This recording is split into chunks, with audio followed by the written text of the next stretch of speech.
eating tofu. Oh, duh, sucker! It's sucking on ginger booch. There you go, ginger booch. Yeah. Oh, that booch. Yeah, the Yeah. booch. I like that, Eric. That's Sucking that's on high- ginger booch. eating tofu. Laid back with my healthy digestion. fuck is going on? That was terrible. That shit sound all whack. Okay, I'm not even going to try and follow that up anymore.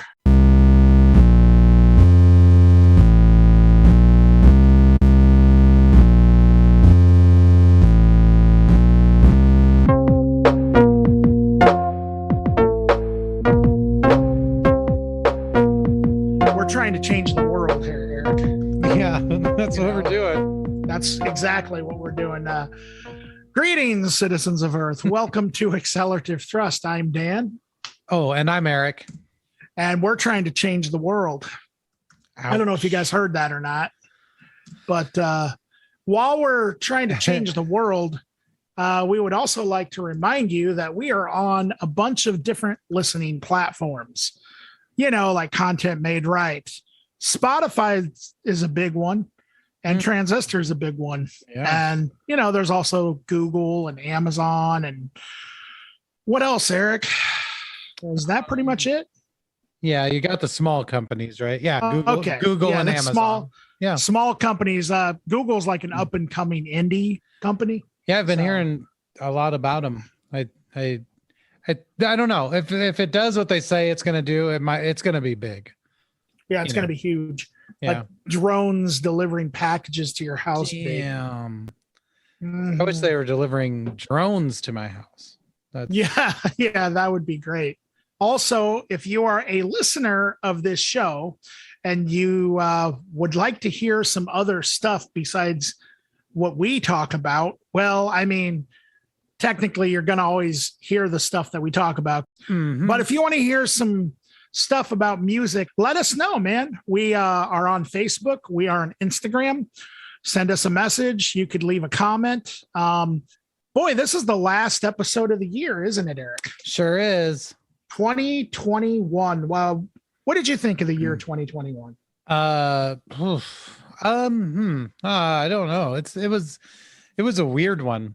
It was like the novelty of 2020 had worn off. And Yeah. This is our actual reality now. And it's kind of scary and depressing, but also like just the way it is. It felt kind of like a holdover from 2020, like a hangover almost. Yeah. From all the, I don't know, just straight up terror and divisiveness of that whole year. Right. Like I think this year has been calmer, but it's still like we're never probably going to trust the world again after last year. So no, absolutely. so it's kind of the first year of living like that. You know what I kind of think it's like? A band records a very strong album and then like they release that album, and that was 2020, right? Mm-hmm. But they also recorded a bunch of songs that were not as strong. And then they released that record the next year, and that record was 2021. Mm-hmm. You see where I'm going with this? It's like a watered down 2020. Yeah, it's a watered down 2020. Exactly. Yeah, that's kind of what 2021 is. I really hated like 2020, and I still hate 2021, but maybe not as strong. Oh, You see what I'm saying? Like, sure. But it's like the opposite. Like, So not only is the music watered down, yeah, but your reaction is now watered down too. yeah, exactly. Wow. Yeah, 2021 is like a total like, it's just leftovers from 2020. Yeah. And it feels like we should have gotten closer to something, but we didn't. No.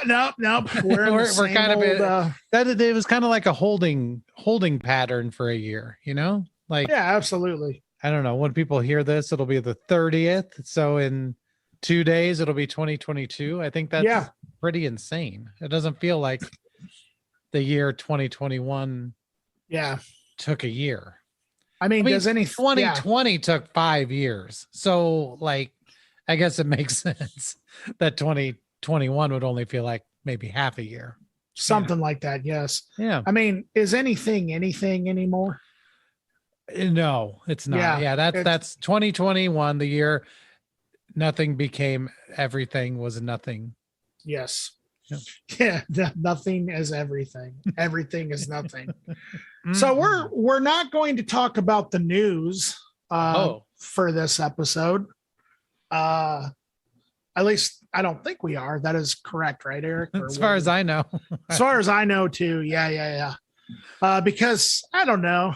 Like, let's take a break from the news. The news is stressful. I mean, there's only so many times you can talk about David Lee Roth and Alice Cooper and all these things. Like it's just let's take the week off from news and we'll just start our new year news free. It'll be fresh. Yeah. We don't need to know what's going on. Happy news free year. Happy. Instead of doing that, we wanted to devote some time to talking about our top 10 records of 2021 all time. Oh shit. 2021. What? I did it wrong. I did the assignment wrong. I did the twist. I don't understand the instructions. I changed them on you. Shit. Of 2021. Okay. There was a lot of records that came out this year. In fact, I sent Erik here a list of all the records that we reviewed that came out this year. And I was shocked at how many records we reviewed that came out in 2021. I honestly did not think we reviewed anywhere near. We reviewed 31 records that came out in 2021, at least. Crazy, 31. Yeah, I agree. And that was like that was like this year, man. It's just insane. And then there's also like more records that, like I heard as well that we didn't get around to reviewing. Yeah.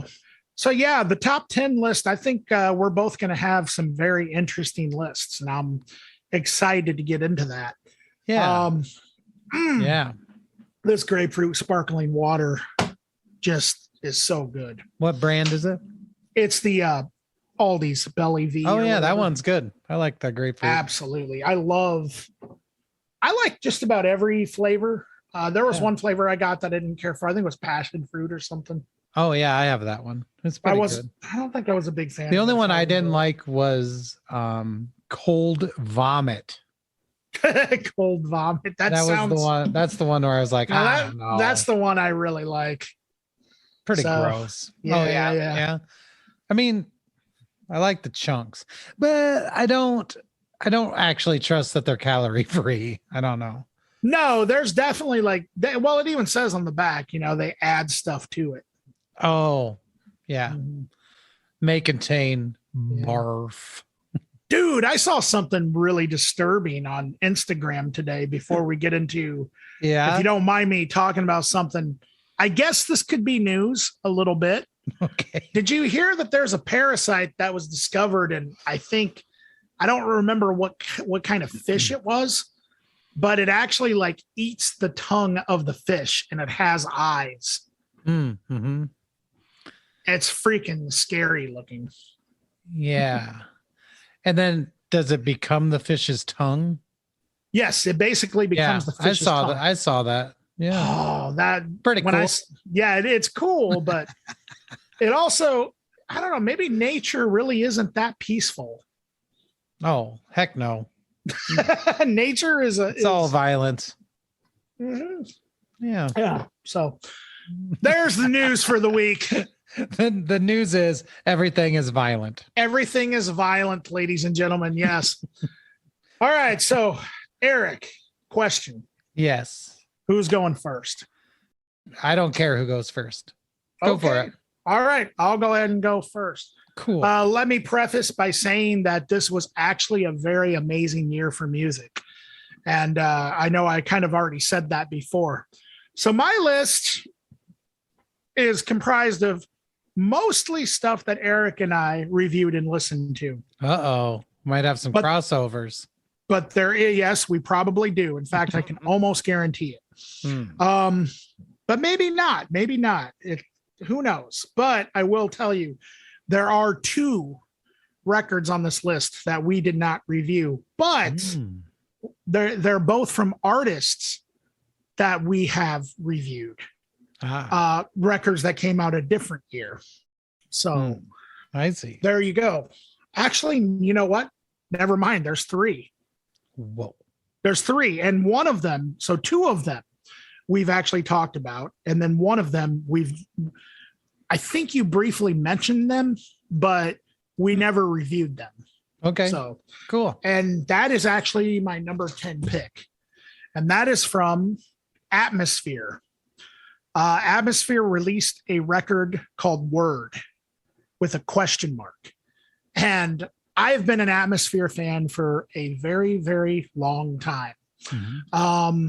And this record is kind of continuing this weird sort of tradition that Atmosphere is doing, releasing these sort of almost experimental hip hop records basically every year since I think about 4 years ago. I think he's released an album a year since 2018. And so hopefully in 2022, we're going to get another Atmosphere record. I don't think it's their best record. There's tons of records that I would say are, I would recommend you check out first. But there's also a lot of people that I think like the direction that Atmosphere is going. As a matter of fact, Eric, I believe the night before Halloween or the day before Halloween, you said that you really liked that record, which was the record that came out in 2020. You remember that? Yeah, for sure. And that is actually a lot more experimental than this record. There was a lot more going on that record than this one. However, this one almost kind of goes back to earlier Atmosphere days. Somewhat almost a return to form, but not really. Earlier Atmosphere was very kind of underground boom bap, sort of almost an angry tone to Slug's voice. He's a lot older. He's a family man now and everything. And so I think that lifestyle has influenced his demeanor through his music. But I still think Atmosphere puts out quality work. So that's number 10. Number 9, another band that we reviewed, and this is actually only an EP, but we didn't review this album, and that's DFL, aka Dead Fucking Last. They came out with an EP this year called Why Are You DFL? And in all honesty, I don't have much more to add to this that I talked about with Grateful. This is like their first record since Grateful. So their first recorded music since 97. Wow. So they broke up for many years and then they reunited, and it's only a 7-song EP, but it's, just like everything you heard off of Grateful, or if you're a fan of Proud to Be or My Crazy Life, their first couple of records, I don't think you're going to be disappointed. It's just really good hardcore punk. Number 8, I will be very surprised if you didn't pick this as one of your picks here, Eric. Okay. Because this is one of your picks that you reviewed. And this record just blew my mind. I've listened to it several times since you recommended it, Eric, and that is The Bug, Fire. Holy crap. This is just a monster of an album. The collaborative aspect, the industrial dronescapes, that weird sort of interlude song about kind of smoking weed that goes from like apocalyptic doom to like just kind of this one day where, okay, let's put that all aside and kind of just, reminisce about the joys in life, and then goes right back into, the noisy doom, the industrial just craziness. The production is insane. The Bug, man. The Fire. This is absolutely one of my favorite records this year. It blew my mind. Awesome. Thank you for recommending that one, Eric. Yeah. That's on my list too. So I'm going to hold off commenting for now. Okay. Yeah. So number 7 is the only, and we listen to a lot of great local releases, or at least Iowa based, Illinois based releases, but it's the only one. And I really wanted to include a couple more, but this is the one that I really, really enjoyed a lot. I enjoyed every single local release we reviewed. Mhm. But Blenders Washington Called. Now, technically, this record, it was recorded in 2013, but it was released this year. So it does count as a 2021 release in my book. Mhm. Just really great melodies, really great songs, really fun, really funny, but also, like, I think really sincere. I mean, there's, not much more I can add to it. This is just a really, really great listen. If you're a fan of pop punk, give this, give it a listen. I mean, if you like the Ramones, if you like Buddy Holly, if you like 50s oldies music Mhm. mixed with just punk rock and just infectious melodies, that's exactly what the Blenders are. Number 6 is another pick from you, Eric. Uh-oh. Yes. 24/7 Diva Heaven, Stress. Nice. Oh my gosh. This was just fantastic. It just put me in mind of every single badass rock band from the 90s. And I don't mean to pigeonhole them as like some sort of 90s revival Riot Girl thing or something, because that's totally not what they are. But I mean, it just kind of brought back that feeling of angst, that just pure aggression of bands like Babes in Toyland, Boss Hog, Hole, even Nirvana, Mudhoney, Melvins, stuff like that. This whole record is just fantastic. Such a badass record. And I believe it's their debut album, in fact. Yep. What a strong debut album. Totally. Okay, number 5, Madlib, Sound Ancestors. Madlib is absolutely my favorite hip hop producer, probably. I don't know. I can debate in my head all day who that is, but Madlib is up there. And before I started listening to instrumental hip hop albums from Madlib and Jay Dilla, you couldn't get me to listen to an instrumental hip hop record. Yeah. You just couldn't do it. But the way that Madlib approaches this, and we talked a little bit about this in the review, Eric, is not like an instrumental hip hop record. He really uses all of the musicalities and all of his idiosyncrasies and the studio and production. He uses everything as an instrument. It's like the music is his language. And more than any other hip hop producer that I can think of, he just makes like the music speak for itself. It's just really, really, really great production, really great beats, really great samples. And just at times it's very abstract and just a really fantastic listen. And it doesn't need words. It really doesn't. It's just, it's like a jazz album done through the filter of sampling, really great stuff. Number 4, Dale Crover, the drummer of the Melvins, his solo album Rat-a-tat-tat. Really like this record. Has a very, it really, there's some stuff on here that I feel like he couldn't get away with doing in the Melvins, which I think is really great. He's got a really great singing voice. There's also some kind of heavy noise on here.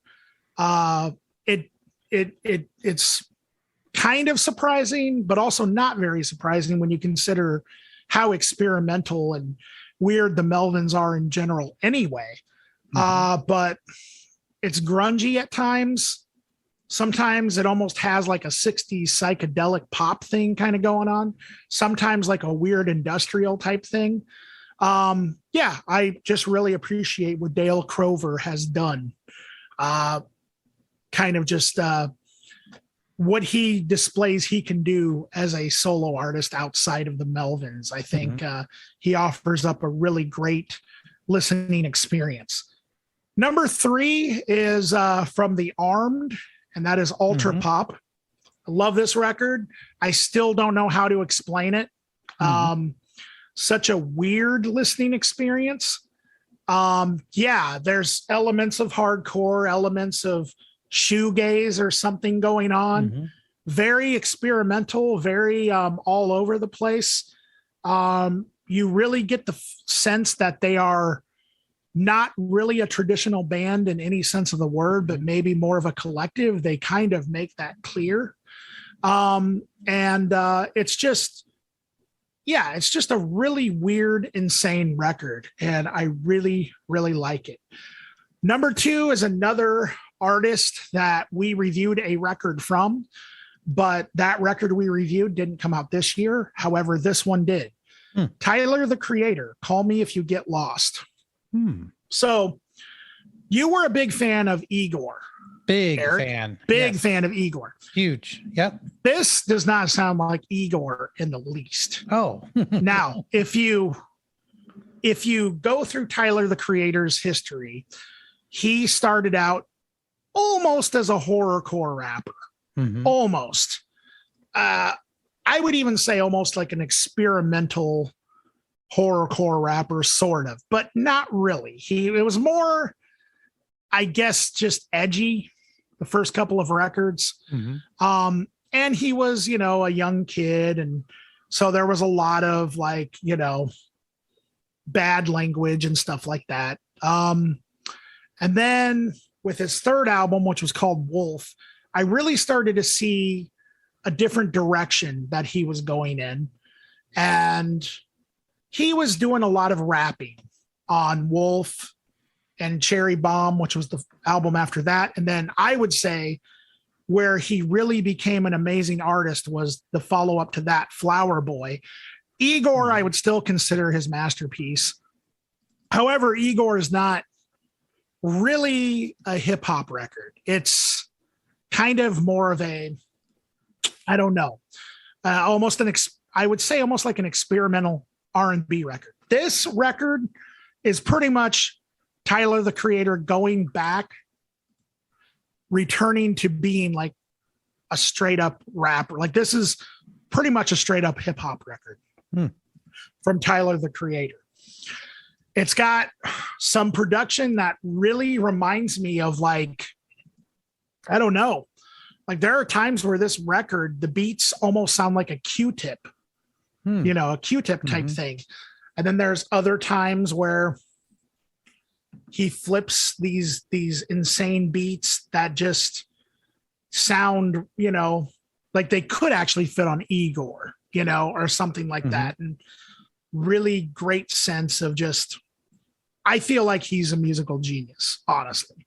Like I really like Tyler's production and his ear for music.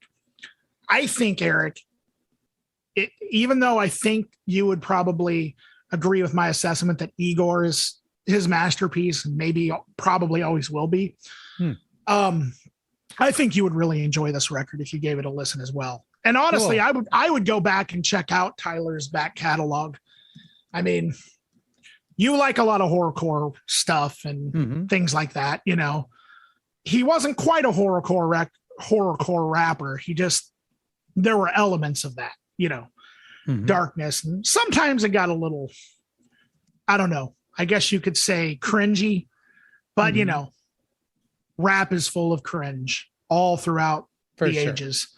And sometimes that's the point of it. So, aside from all that, Call Me If You Get Lost, Tyler, the Creator, number 2 album of the year. So my number 1 pick, and this may or may not surprise you, Eric. Turnstile, Glow On. Nice. Love this record, man.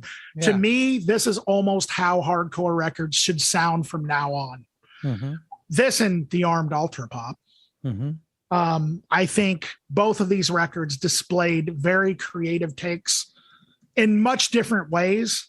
on hardcore and what it could be, and more importantly, what it isn't, if that makes any sense. Yeah, for sure. And so it's really it's got moments that are very mind-blowing, like puzzling, like what exactly are they doing? Right. The way that they change structure within the songs is just very strange sometimes.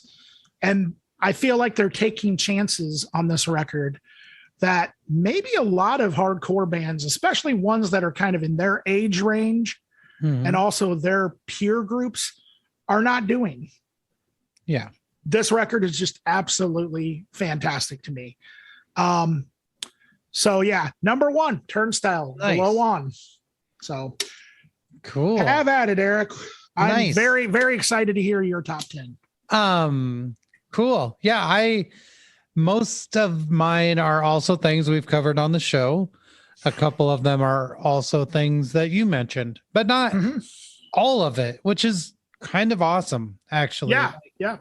When I was putting this list together, I was like, wow, if someone were to see this list, they would definitely think that I'm only into like a very specific kind of aesthetic, like a very specific sound and style and things.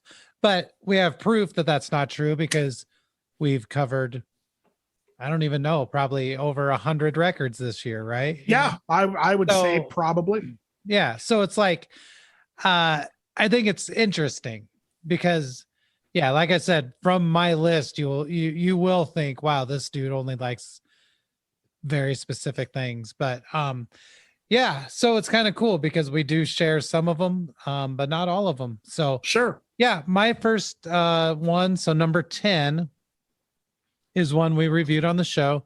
It's Snapped Ankles, Forest of Your Problems. Sure thing. And I really like this record. I think that it's very much rooted in a specific time period and sound, but I wouldn't call it throwback.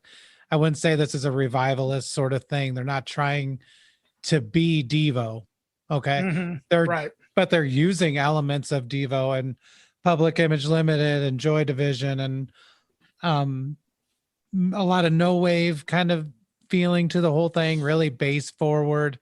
Yeah, I mean, you've already heard me review this one, so I'm not going to go crazy about it, but I just thought it was really fun. And as you'll see as my list goes on, fun is something that is it's a missing commodity in the music I listen to. Okay. Like, it's not that I don't like fun. It's just that when I'm looking for new stuff, a lot of times that kind of just gets sifted out. I don't know what it is. You know, I'm looking for things that are pushing, or I feel are pushing music forward, you know? Sure.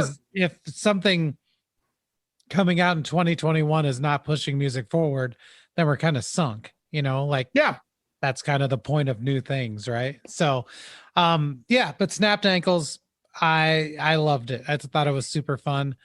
And I do like no wave and new wave and it's hardly ever done really well, you know, by modern artists. So, the second one, my second choice, number 9, it's going to be surprising. Okay. And not surprising that I picked it, but if you listen to it, you're going to be surprised. So number 9 is Lil Ugly Mane. And it's Lil Ugly Mane's new record called Volcanic Bird, Enemy, and The Voiced Concern. You are kidding me.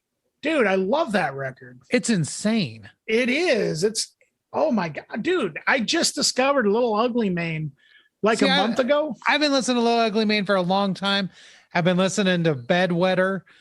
I've been listening to all of his other aliases, and it's always this misanthropic, horrorcore kind of That's stuff.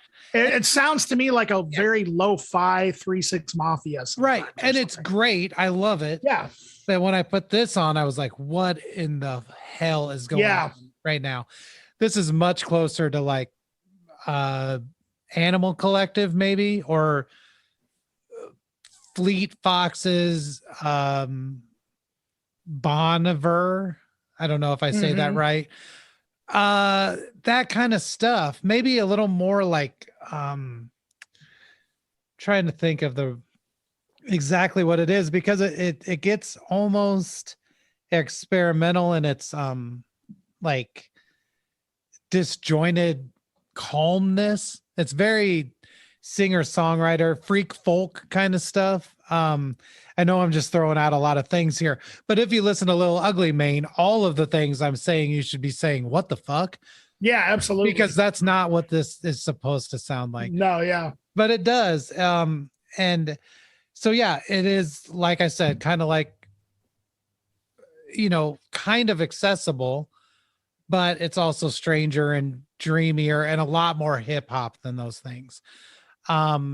Just strange choices on the construction of everything, the production. I'm still digging into the record. I've only listened to it a few times, and there's a lot to sift through. There's a lot to try to figure out. And it's cool because I listened to Little Ugly Mane, and it's sort of like in an ironic way. It's sort of in a way that I usually wouldn't tell that many people I listen to it. um I guess guilty pleasure might be a word for it, but more so it's like no one else is going to like this, so what's the point in me talking about it? But yeah, the volcanic bird enemy and the voiced concern is Wow. very odd, and It very is. good, very pretty and enjoyable. I'm not going to say it's not as misanthropic, because it is. It's almost more hopeless, Mhm. but it's beautiful. So It is fantastic. And what's crazy is if you want to hear like just a night and day comparison, mhm. check out his EP called Uneven Compromise. Yeah, Have you ever heard that one, yeah, Eric? for sure. And Yep. it's like 1 10-minute long, just I don't even know, like a PCP trip or something. Yeah.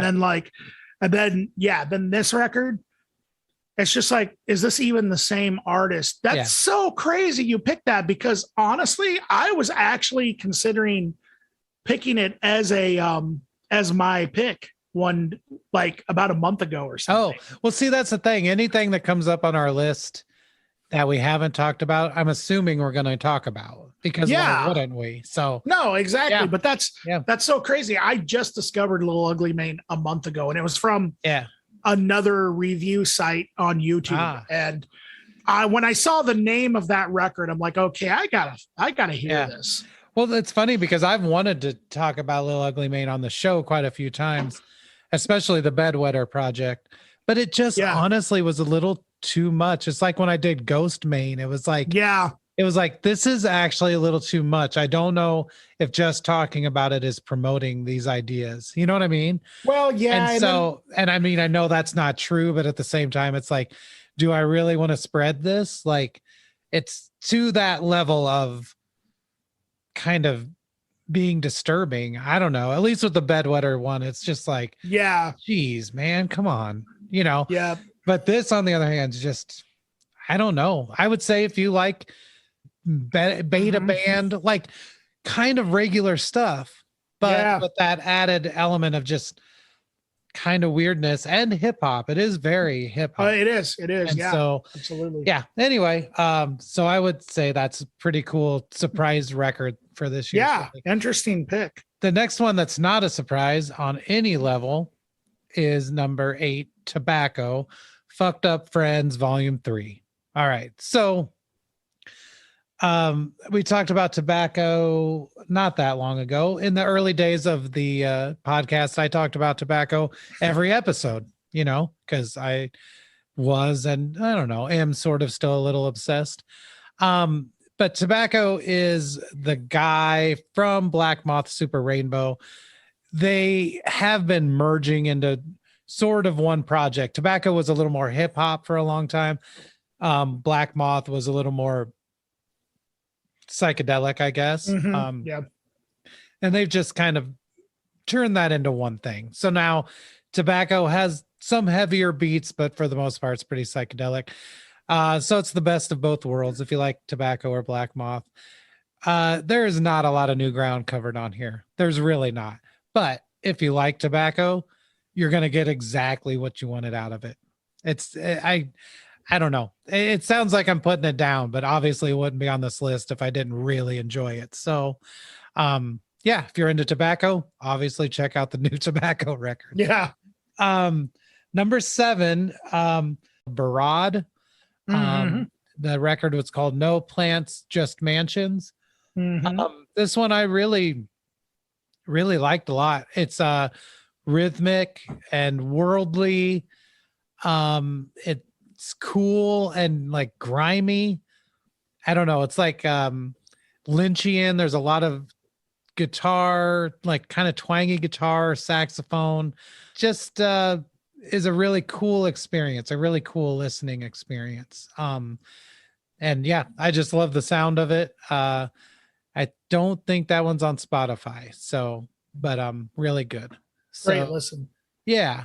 Number 6, we did not talk about on the show, and that's because it's a pure noise record, which I don't want to say that I censor my picks or that I pander, but at a certain point, just picking noise records every week, it won't, it's not going to be that interesting. Okay. So it's not like I'm denying some aspect of myself or whatever. It's just that, yeah, I can't just pick noise every week. It would suck. People wouldn't like that.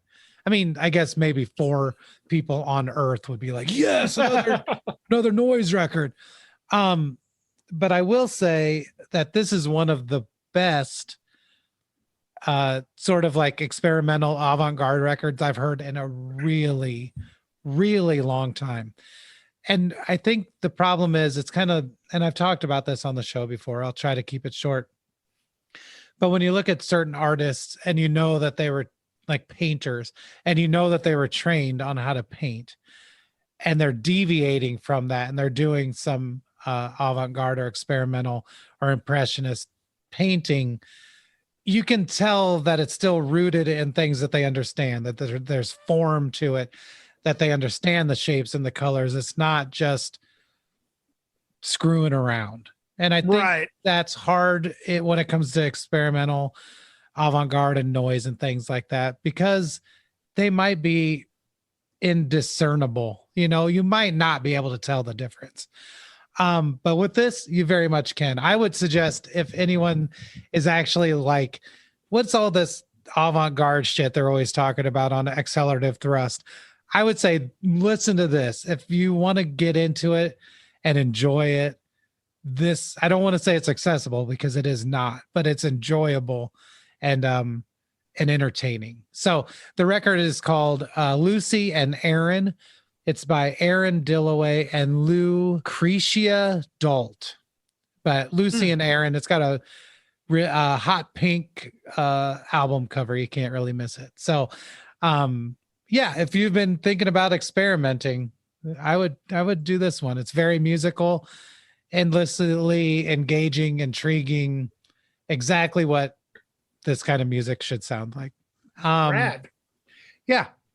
Number 5 is by an artist called Back X Wash. This is also one we did not cover on here. The record's called I Lie Here Buried with My Rings and My Dresses. So this is a Canadian rapper, goes by Back X Wash. Very intense, like ultra intense, like when we covered Soul Glow, like that level of just, there is no filter here. They are yelling directly in your face and it's awesome. It's beyond forward thinking. Like what I mean is it's beyond, if you listen to it, it's beyond if someone listened and went, wow, that's really progressive. No, this renders the word progressive completely impotent. Like it doesn't mean anything.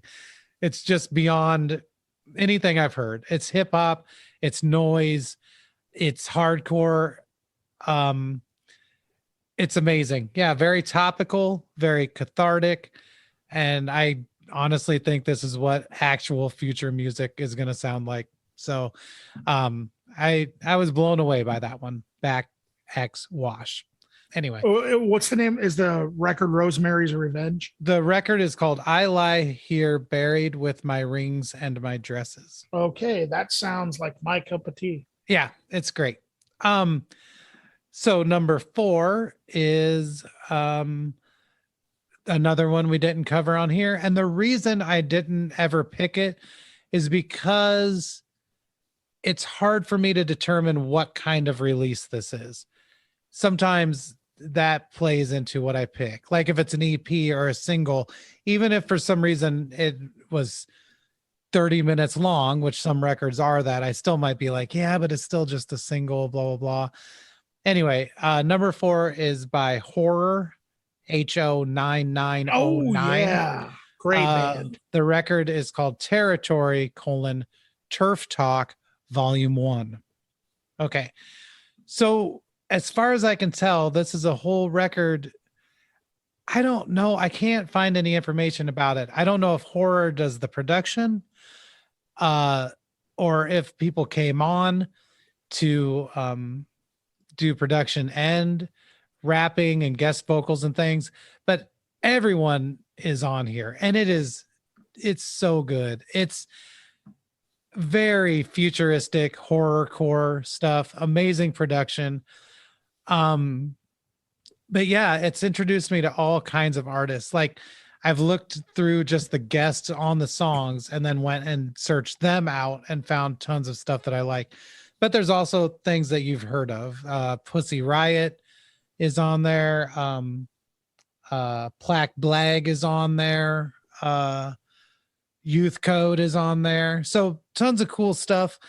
It's very druggy and lazy, very trap-esque at times, but it's also super intense electronic experimentation, deep, heavy bass, like kind of blow up your speakers type bass, kind of like the Bug or whatever. But I can't say enough about it. This has been one of the records I returned to just an endless, unmeasurable amount of times. Like I can't even say how many times I've put this record on now. So I love it. You're going to hear things on there that are offensive, and it is horrorcore at its core.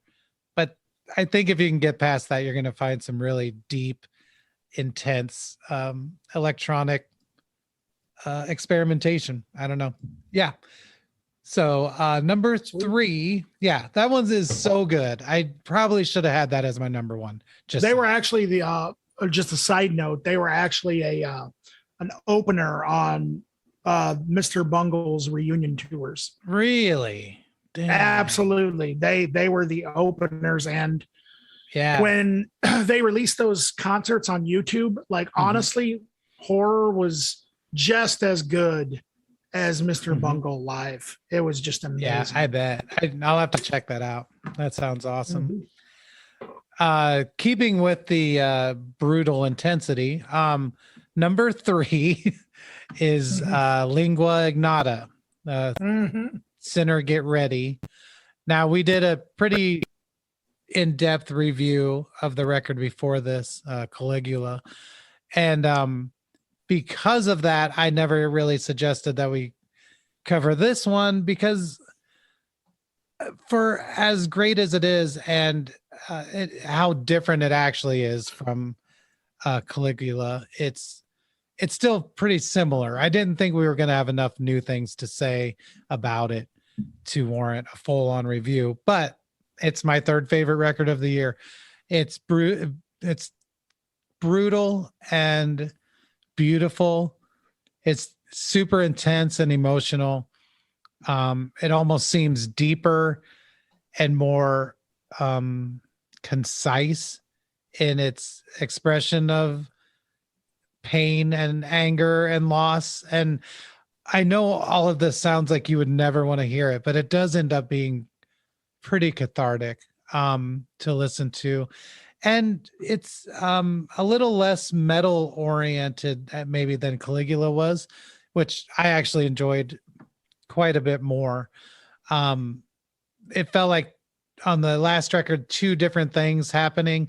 This feels very much like one thing happening, and it does get heavy and intense and brutal, but it never feels like it's deviating from another another emotion, if that makes sense. Sure. So yeah, Lingua Ignota, Sinner Get Ready, amazing record. But prepare yourself because it's intense. Number 2 is The Bug, Fire, which Dan also chose. I went into great detail about this when we covered it the first time. But it's the first record in like 7 years from just The Bug.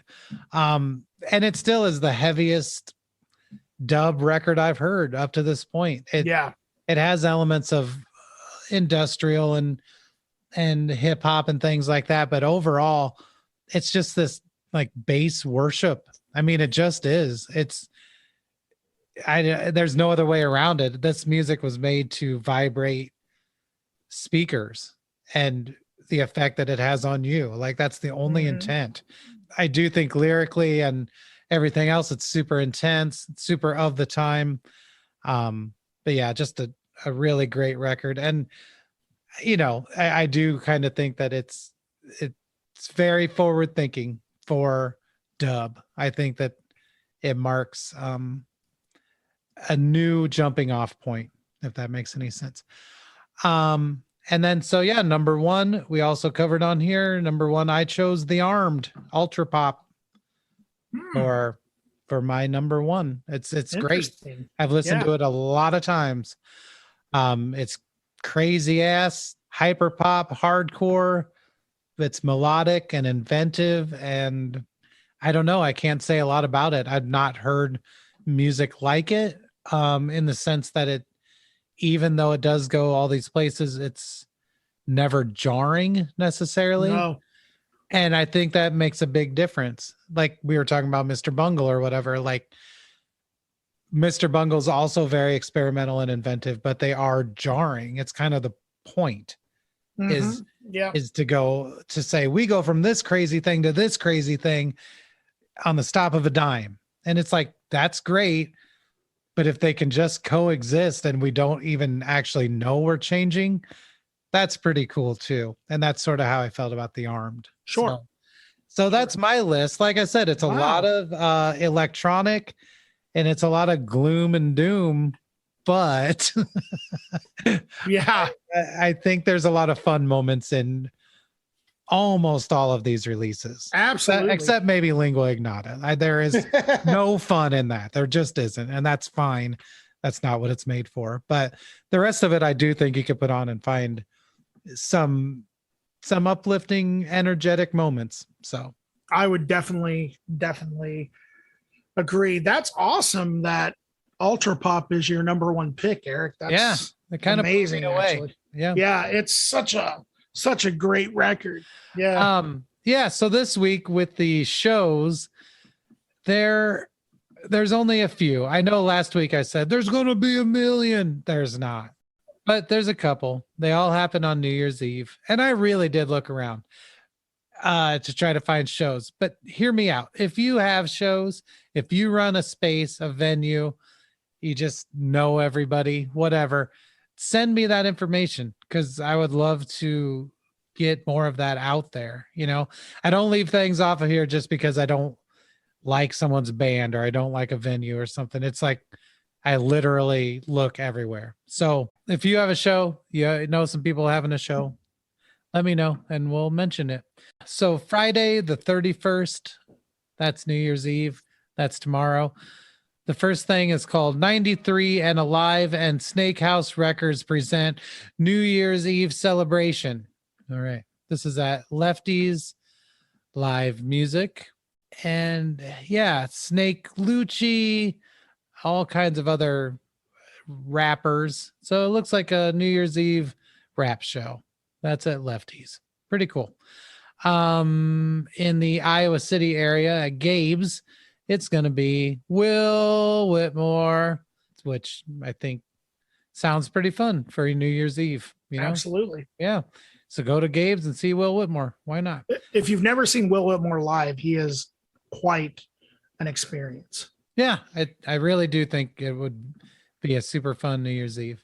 Then at Wildwood Barbecue and Saloon, that's here in Iowa City, Winterland is going to play. Now, Winterland is a Dead tribute band, which I usually obviously wouldn't include tribute bands on here, but it is a local one and they are really good. Stacy Webster, a guy I know, does the Jerry Garcia role, and he's amazing. He has the voice, he has the guitar chops. I don't know, if you love the Dead and you're looking for somewhere to be on New Year's Eve, I don't know why you wouldn't go to this. So and last thing is Heavy Beige. This is at the Gas Lamp. I don't know when they started to use the name Heavy Beige, but who this is DJ 810, aka Jeff Eaton from Modern Life. Oh, and his friend Richie Daggers, and they DJ, and they usually do traditional soul and soul slash ska, old school stuff like that. It's a super fun party. Every time I've ever been anywhere that these guys DJ, it's a blast. So I would check that out, and that's it for the calendar.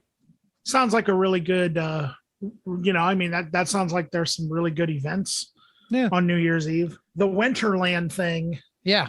I know somebody, I'm pretty good friends with a guy who works at the library in Muscatine, and he's a huge Deadhead. Yeah. And he always talks about Winterland. Yeah. Every time they come around, he's always, I wouldn't be surprised if he makes it to that show. Right. Yeah. He's tried to get me to go a few times, and I've never been able to go because of work or something like that. And I'm not as big of a Deadhead fan as he is, but I still think it would be quite an experience. Yeah, I think so too. And I think they're specifically, maybe this is a different show, but they were doing a specific show by the Dead, one of the Winterland shows, because that's what they're named after, is a set of shows. As far as I understand it, I like the Dead a lot, but I'm nowhere near a Deadhead. I don't know everything about it. It's one of those things that was not cool to like when you were 17 or 18 and a punk rocker, and now it's like very punk. Now it's like it's almost more punk to like Grateful Dead over Minor Threat. Yeah. It's like sure. It's crazy. Yeah. I don't think the Grateful Dead gets the recognition they do for being as crazy and off the wall as they are sometimes. Have you ever heard that album Infrared Roses that they put out?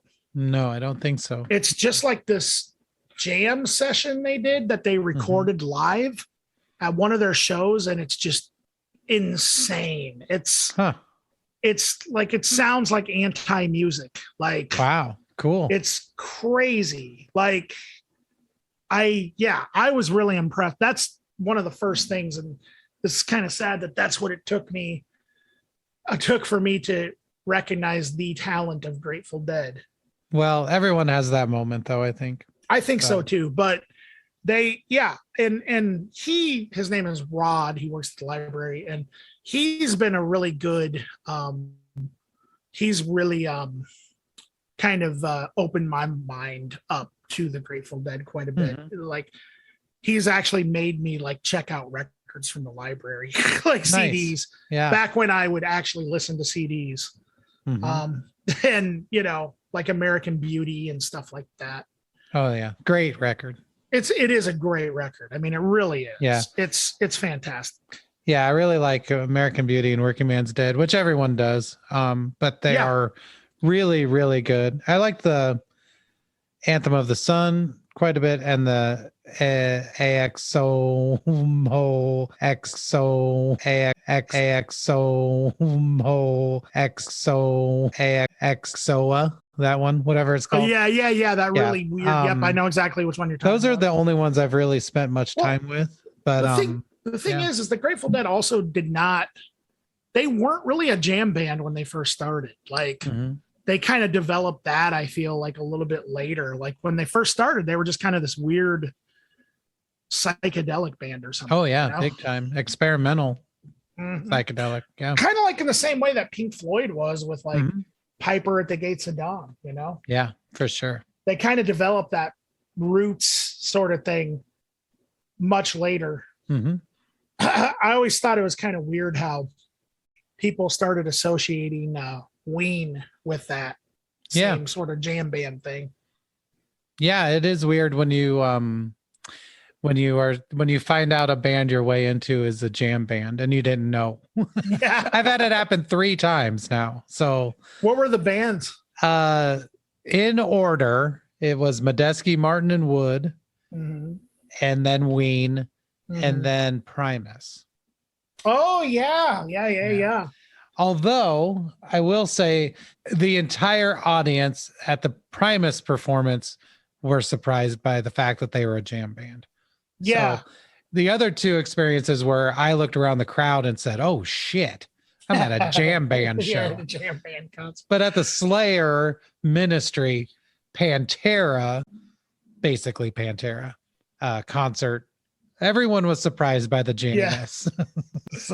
We did it, guys. We made it. Raise your sparkling grapefruit drink Mm. thing. Up in the Yeah, air. I'm drinking Clarbrum blueberry passion fruit sparkling water. Sounds good. I think I'm gonna go get some ginger booch. Oh yeah. Mhm. Eating You know, that stuff- tofu, sucking on ginger booch. booch. Lay back. That's like the vegan version of Snoop Dogg. Mm-hmm. Because Snoop Dogg ain't no vegan unless he changed his ways. Snoop tofu dog. Snoop tofu dog. I just got some tofu dogs and I'm excited. I'm going to make pigs in a blanket with it. Ooh, that's Tofu pigs. tofu pigs in a blanket. Don't you like it when people laugh and they do that, like sort of? Yeah, I like that. Yeah, I just did that. Yeah. All right. Well, when we just go into just laughter, that usually is the end of the show. That's the end of the show. Ladies and gentlemen, Happy New Year. I really hope that you guys watch the ball drop or fall asleep. I'm probably going to do both. Only it's going to be in the order of I'm going to fall asleep first. Yeah. And I'll dream about the ball dropping. How's that? Yeah. Dreams make my balls drop sometimes too.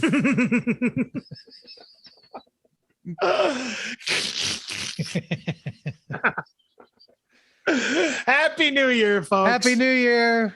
2022. Let's we got this. Yay! We got this. That's as good as it gets. Hope it's not as shitty as last year. Yeah. We're gonna make it. Happy New Year! Whoa! What's that, guns? Yes.